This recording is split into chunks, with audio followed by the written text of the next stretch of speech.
I'm Kristen Russell, and this is the Wholly Empowered podcast, where we dive into all things holistic healing and open our minds, hearts, and paradigms to new ideas so we can live our most empowered, healthy, joyful lives. Hello, we're back. Another episode of Wholly Empowered. So today we're going to be talking about my mom and her choices around her cancer diagnosis and kind of the process that she went through and what she implemented and how that worked for her. I'm just going to go over just kind of the whole story. So first, a little bit about my mom. So her name's Renae, and she's the oldest girl, second oldest of 9 kids. And she grew up on a farm in Arizona and just really hardworking, really fun. She's just a party. She's just a party to be around. Super joyful, just sucking all the marrow out of life kind of a person. And she's always kind of spunky and gets things done and just a cheerleader type of person. She's so fun. She was actually a cheerleader in high school, but she's just a joy. And she's very independent and certain, and she's just great. So we were very lucky to have her, and she was always in your corner and so excited to be a grandma and just a lot of fun. So that's my mom in a nutshell. But she was diagnosed with cancer when I was 12, and she was diagnosed with breast cancer. And she ended up doing a lot of alternative treatments, and I'll go over kind of her reasoning around that. But it's kind of weird because she lived a pretty healthy lifestyle, and so it's like, why did this happen? And I don't think anybody necessarily knows, it's hard to pinpoint exactly why someone gets cancer. But I know, people say genetics and nutrition and environment and environmental things. And so I think all of those play a role. And I don't think anybody in my family who has gotten tested has had that gene. I forget what it's called, but it's that gene that's very indicative of you are more likely to get cancer. So I don't know that she had huge genetic factors. They did live on a farm, and I have to wonder if the pesticides were not a big contributor. That's possible now that we know that pesticides are carcinogenic.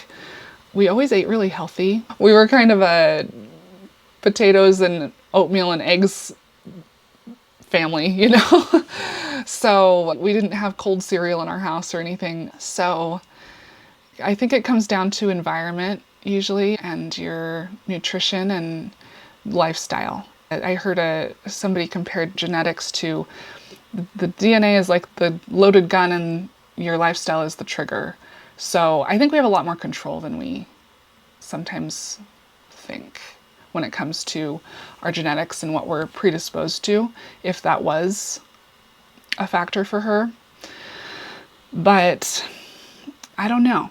I have to wonder what might have caused that. But after she got this diagnosis, she did a lot of research and studied just the pharmaceutical and medical structures in our country and how things are handled. And that was a big reason why she chose a lot of the alternative methods that she did. She was very cautious about trusting the pharmaceutical companies, or, she'd look at who funded what and just the whole thing. And I'm going to recommend a supplemental podcast to this one because normally I want to have a guest on that knows more, can explain things better than I can. And this episode specifically of this podcast, they just nailed it. Like all the reasons why my mom chose the things that she chose, they really help you understand exactly how things are working in our country and how like in Europe, so many things are illegal and they have to not include certain ingredients in their food because they're cancer causing. And we don't do that here. There's the way that the medical system is set up. It's kind of a sick care system where we don't address the root cause. We just treat and treat and treat. And it's not, I feel like the word cure is almost, it's like a dirty word or something. Like we don't say we can cure anything. And it's such a touchy subject, and it's tricky to navigate. I'm not trying to poo-poo on doctors or Western medicine. I'm just telling you what she found and what seems to be the case as far as the way that things are set up. It doesn't seem to always be in the best interest of the patient.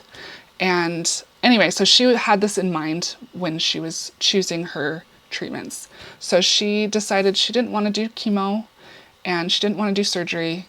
And at the time, especially, I feel like, especially with surgery, it's your consent is not always considered. And I remember her saying she didn't want them to take her lymph nodes. And, sometimes they just take a lot when they do surgery, and she just wanted more control of what was happening with her body.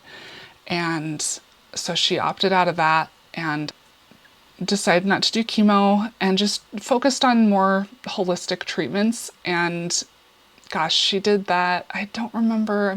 So she got diagnosed probably around 2000 or 2001. If I was like doing the math, if I was 12. And so I know she did things like SEACT and just some of these like natural things. And she did do some emotional release work, like I was telling you I did in the last podcast. I don't think she did tons of it for the cancer, but again, it's all related, right? Like our emotional, mental, spiritual, like each one affects the other. So if you want to have physical health, you need to address your emotional health. And the more you can release these patterns or these things that are holding you back, the more it's just going to help your body function better. So I think it's all good. Her quality of life was just so good that I'm like, I just think it all helps. And whatever you can do to get yourself in a good place, one way it's going to help, like emotionally or mentally, it's going to help you physically. So that was also a little bit of what she did. She did everything, right? But that was a little bit of it.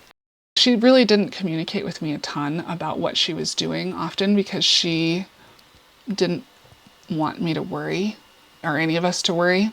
So she was pretty private, even with her family, about exactly what she was doing to treat things. So, I'm going to backtrack. A little bit. So this Supplemental podcast they explain really well how everything works. And I think it's just really important to be informed about how the system works and how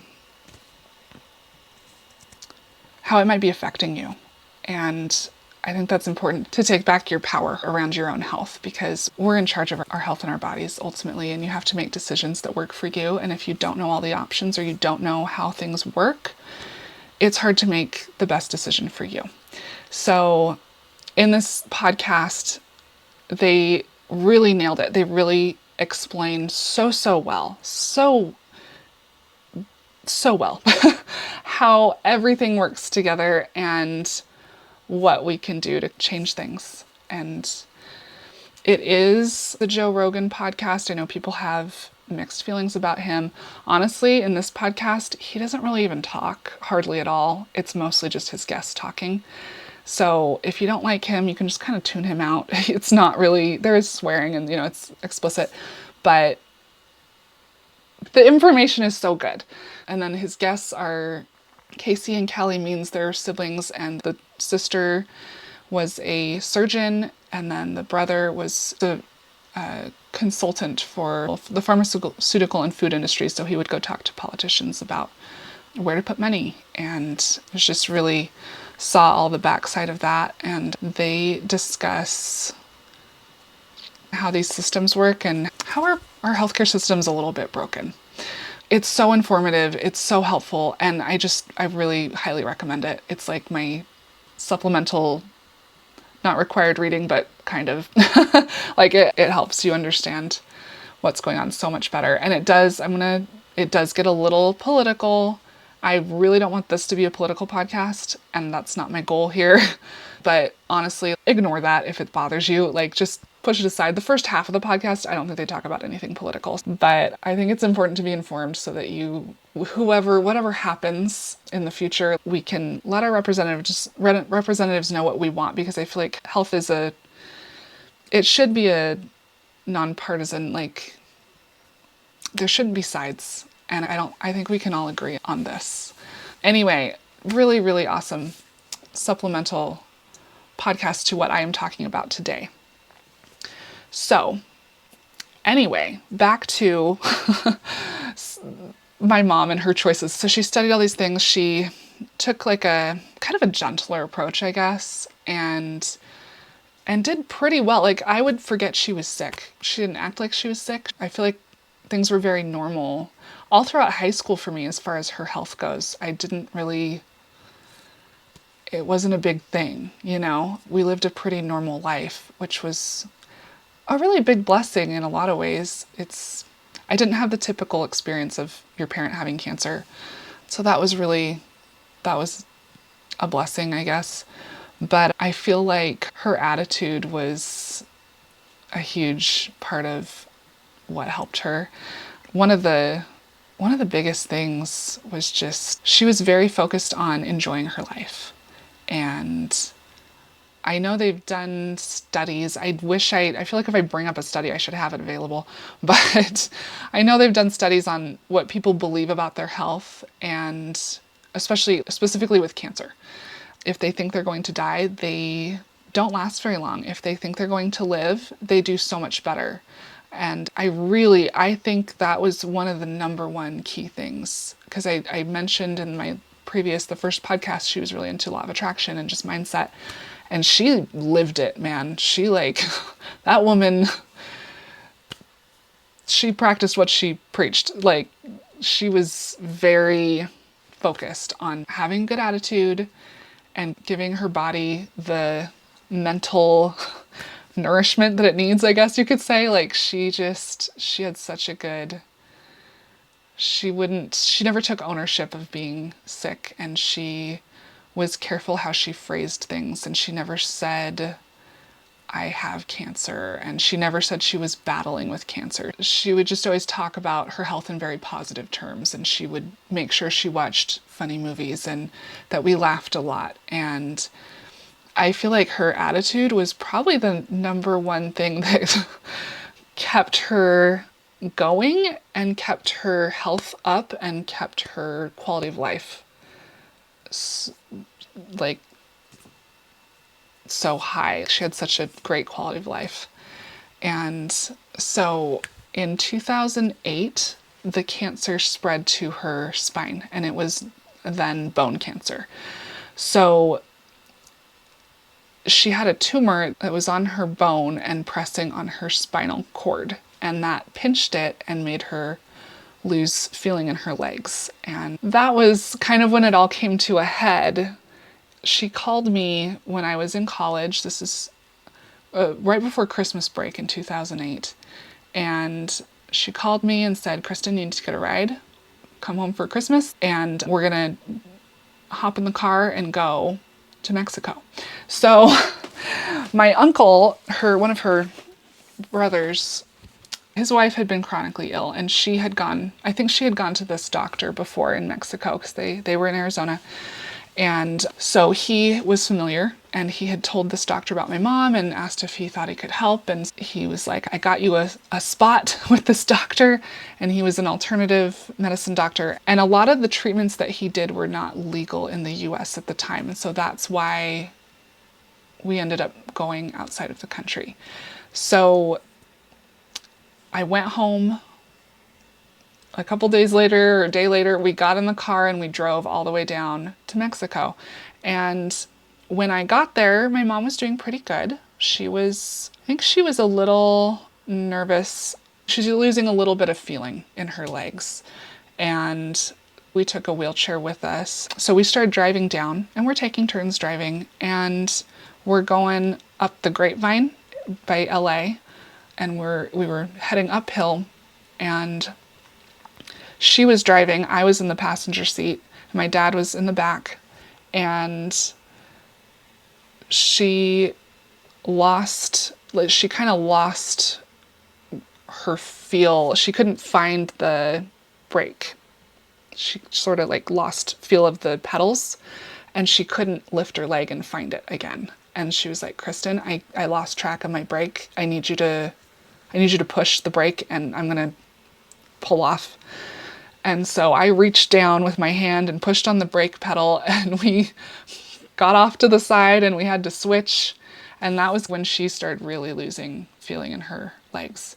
So by the time we got to Arizona, I remember I had to help her. Like, we were helping her out of the car to go to the bathroom, like at the truck stop or whatever, the McDonald's. And it just progressed so quickly on the way down. And she needed help. She had to use the wheelchair. Things just progressed. It was kind of crazy. So we got to El Paso, and we had someone meet us there from the clinic, and he taxied, and we took our car and took us to this clinic. And this was in Juarez, Mexico, and it was extremely dangerous at the time. The murder rates or whatever, like, were like the same as the Middle East. Or it was at the time, like in '08, it was very dangerous. And I think it's still very dangerous. So we crossed the river, went to this compound. It was like this big metal, or I think it was a metal door that was like a gate. And it was just like a big wall around this complex. And I think she started treatment like that day that we got there. And while she was there, we did, I think it's called chelation. I always said chelation. I don't know. Everyone had accents when we were there. So I'm like, I don't know if it was the accents or if that's how you say it. But so chelation therapy. And that is where they hook you up to an IV, and it runs, I don't know exactly what it is, but they run something through your veins that cleans out heavy metals. So it's like a heavy metal detox. And there were a lot of different people there, and I feel like most of them were doing that. That was part of their treatment, no matter what they had. And so she did that every day. They fed us food that was organic, and there were no microwaves, and it was very clean, and we ate fish and rice and soup. And there's this very specific diet that they wanted her to follow while she was there. And we stayed they had little apartments there, so we stayed on that compound. And some of the other treatments she did while she was there, she did a hyperbaric chamber. So that's just really pure oxygen in kind of a pressurized situation. I think people are much more familiar with it now. You probably know what that is. But we did hyperbaric chamber therapy, and she also got, I don't know all of the therapies that she got while she was there, but I do know she got another one that it was actually later on, because she was doing all these different things, and I wasn't there for all of it, and like I wasn't with her physically, but I feel like the oxygen therapies seem to be extremely helpful. And I didn't realize when we were there that she was kind of she told me later, she's like, I had to decide if I wanted to live while we were there. Like, it was that bad. And there was kind of evidence of that later with just, I feel like people behave differently when they are on their deathbed. Certain behaviors come up, and I noticed a pattern of how she was acting when we were in Mexico and versus when she actually passed, like closer to when she was going to pass. So that kind of confirmed to me that, yeah, she was in bad shape when we went to Mexico. So it's very expensive when you do these therapies. And this is another problem with the way things are run. There's just not a lot of options. And if you want your insurance to cover things. So we had to pay for this out of pocket, and we kind of ran out of money. So we were only there for, I think we were there a week total, but she was only getting treatment for about 3.5 days. And on the last, because the doctor needed payment and we were trying to figure it out. But on the last day, on the 4th day, I guess, where she was getting treatment, he took her in and said, well, let's do this ozone treatment. So she got ozone shots directly into the tumor in her breast. And that was really helpful. I don't know because I wasn't in the room, but I do know the tumor was kind of an open wound, and it was, from what my mom told me, it was purple. And they injected, it's just ozone, like they inject oxygen basically right into the tumor, and it turned red. And after that, I don't know exactly the timeline, but it shrunk considerably. My dad was saying it was, you could tell it definitely shrunk quite a bit and just changed and healed a little bit. That was crazy. That was very effective. And these oxygen-based therapies, I think, were just really, really helpful. So again, we were only there she was only receiving treatment for about 3.5 days, and we left after that, planning to come back, but it was just so expensive, and there was some drama with getting in and out and money, and it was the whole thing. So we went back to Arizona, stayed with her family a little bit, and I went back up to school after that, and she went home to California. And over the next few months, she really improved. And the doctor there in Mexico recommended that she get spot radiation. So it's like a very concentrated, small amount and in a specific spot. So they did that on the one on her spine. And they did radiation through her throat straight to the back. And that was hard because it was damaging to her esophagus, and she couldn't talk very well. And that was rough, but it helped a ton. So she was fully paralyzed by the time we left Mexico, just paraplegic. And when she got back, probably, I don't know, maybe a month after, she got this radiation on the tumor and her spine, and that shrunk the tumor. It took the pressure off eventually, and she was paralyzed for probably 6 to 8 months and wheelchair bound, and the doctor said she wouldn't walk again. They were like, no. And she was like, oh, really? That's my mom. She's very defiant. She's gonna do what she's gonna do. And so she spent a lot of time, and she did this throughout the time that she was sick. She would visualize. She would tell me, Kristen, I just sit and I close my eyes and I visualize all my cells working perfectly and all my body systems just working and everything just being really healthy and harmonious, and I just feel it. And I honestly think there's so much power in what we visualize, and I think that was a huge help to her. And I just think your attitude is huge, and I think our bodies respond to what we tell them to do. And so whether that just made her feel better or whether it actually helped, who's to say, I guess, but I really believe that it helped her body, because she kept beating the odds. And I feel like the common denominator was her attitude. So she was always kind of magical in a way. Like, she would just always, the doctors would tell her one thing and she would go, that's nice. I'm not subscribing to that. And she would just continue to get better or turn things around. And her attitude was really, really amazing.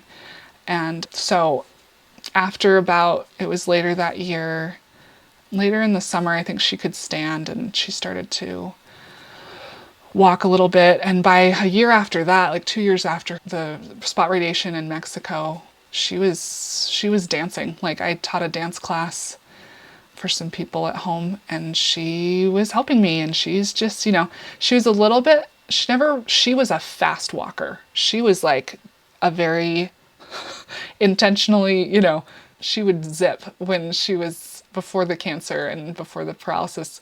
And so she wasn't quite as fast, which was actually kind of helpful for me because I was always trying to catch up to her.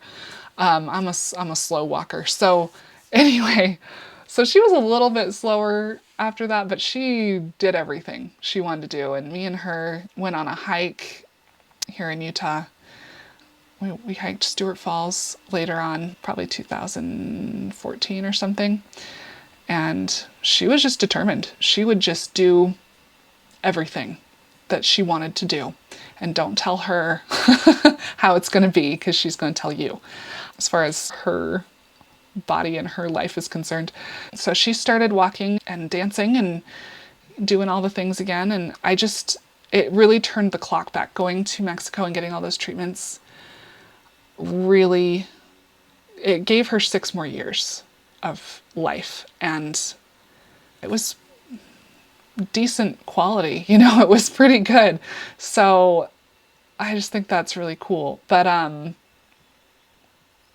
really proud of her for just doing what was right for her. I think that's the key. Like, you got to do what feels right for you and your body, and and she didn't tell anybody.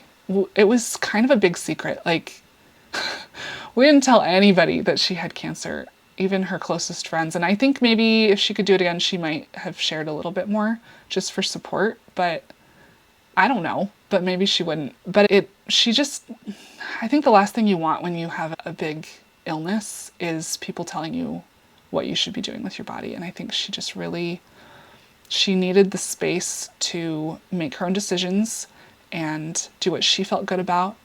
And so she just kind of kept it to herself and kept her attitude good and kept the energy good and just lived a really happy, like, quality life. And it wasn't, she wouldn't tell us when things were bad, right? So I think she suffered a lot without telling us exactly how she was feeling. But overall, it was pretty good. Until like the end, she was doing pretty well, and she was enjoying life, and she was so happy to be here. And she was somebody who wouldn't talk about funeral plans or death, or just like, I'm gonna live to be 100, so don't count on me dying ever. I'm gonna be around. So, and I just believed her because she was always right. She was always beating the odds and then going, well, told you. So we kind of got to the point where we're like, okay, well, you tell us, I don't know.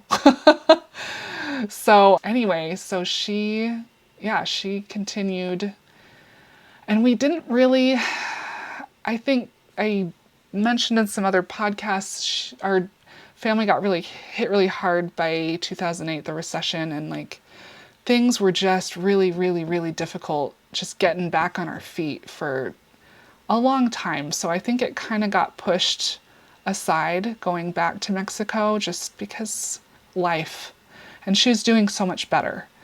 And so it just didn't really, we just didn't exactly make it a huge priority. So yeah, over the next few years, I was at college, she was just doing her thing, still just trying different natural remedies and just different things. I know she did some kind of a estrogen, I think it was newer, little experimental estrogen treatment with the doctor. She had an oncologist that she really liked who would just kind of work with her and let her try different things and was supportive. And he'd recommend different options for her that she might like. And so she did that for a few years. And fast forward to 2014, things started to just kind of go downhill a little bit that year, a lot of it. And the cancer started spreading, and she didn't really tell me all the things that were going on. And so I don't know all the details of where it spread, but it did move into her lungs. And at this point, she was on pain pills so much. And looking back, you're like, it's kind of obvious that she was in a really bad spot as far as just not feeling good and being a little out of it and not being herself. And she was on serious pain medication. But she was just so like I'm fine. You're like, okay. So it spread to her lungs, and I didn't realize at the time that's pretty serious, but it just got worse and worse and worse. And my dad was taking care of her, and her lungs were filling up with fluid and they were having to drain it. Anyway, it's a whole, sorry for the details, but it just got really serious. And she eventually, something happened, I don't remember what, where she had to go to the hospital. I don't remember if she couldn't breathe or what was going on, but the ambulance came and took her to the hospital. And that had never happened before. Like, she was always just really stable. And so took her to the hospital, and it ended up being serious enough that all of us kids were called, and my dad was like, you need to come because I don't know what's going to happen. And it had spread to, I think my dad was just telling me it spread to her ribs as well. It was just kind of all over, and she had not been eating very much. She'd lost a ton of weight. She was kind of living off of crackers and Diet Coke, and she was very malnourished, actually. And as she was in the hospital, she ended up on a ventilator, and she just couldn't breathe. And the doctor told us that we needed to think about just letting her go. And we felt like that was premature. But he said, if we take her off the ventilator, we can't resuscitate her. If we try, her ribs will just break. Everything's just so fragile because she's so malnourished. And I think because there was cancer in her ribs as well. And so he was recommending that we pull the plug, and my dad didn't feel good about that, and my mom was she was not completely all there, just with being in the hospital on, they give you some drugs for the pain, but she was really pissed that she couldn't talk. And it was just kind of weird. I thought that was weird that he suggested that so early on. But so we said, no, we're gonna wait. I don't think she's that bad. We're gonna see how this goes. And so we explained what was going on to her, and the whole hospital experience was a big roller coaster because they would tell us she wasn't doing well, and then she would just do better, as per usual. And so she was on the ventilator. She ended up getting off the ventilator and breathing on her own, which was a miracle. I don't know how that happened. She's probably just visualizing. I don't know. But it was very up and down. It kept, she'd do a little worse and then she'd be doing better. And it was probably a week or two, I can't remember exactly, where she was in the hospital going through kind of this up and down, back and forth whiplash scenario. And I ended up having to go back home, so I said my goodbyes, but just kind of like, I'm coming back and we're gonna take care of you. Oh, I left out a big part. So before this happened, we were planning on going back to Mexico. We had everything set up, and the doctor that she had been to before had moved his office because it's so dangerous in Juarez. And I heard one of his patients, this is at least the story, was kidnapped and killed. And so he was like, well, I better move my clinic because I'm a target. And so anyway, so he wasn't there anymore. So we had to find a new doctor. So my mom had found someone, and we had made all these plans over Thanksgiving that year.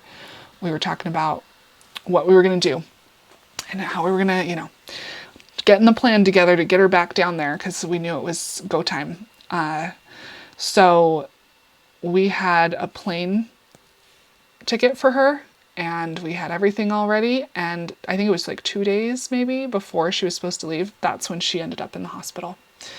So that was really hard. That was really crushing. But so basically, she's in the hospital, she's fading, and she ended up passing like a couple days after I got home back to Utah. And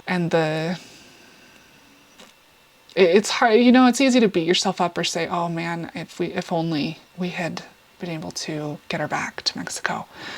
That's really easy to do. But overall, we did our best, and she did her best. And I really do think it's hard because I think if we could have gotten her back there sooner, she did all these, alternative things. she was taking supplements like crazy, and she was just taking all these different natural remedies that were supposed to be helpful, and I think they were. I think they're very helpful, and I think that contributed to her quality of life.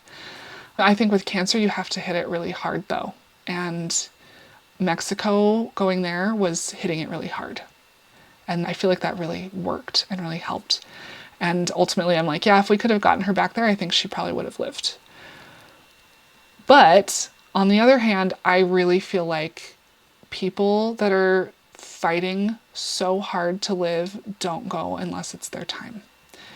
That's my personal opinion. One of the nurses said when she passed, after she passed, she said, she was in her room and she said to her, "Don't give up on me yet." And so that's like kind of her last words, you know, and she was just so determined. She wanted to be here with her kids and her grandkids, and she only had one at the time, and she was so excited. I think my sister was pregnant with her second, and she was so excited about it all and was fighting like tooth and nail. Like she was not going to go anywhere. And so I just think when people are fighting that hard and they do pass, I just think it's their time.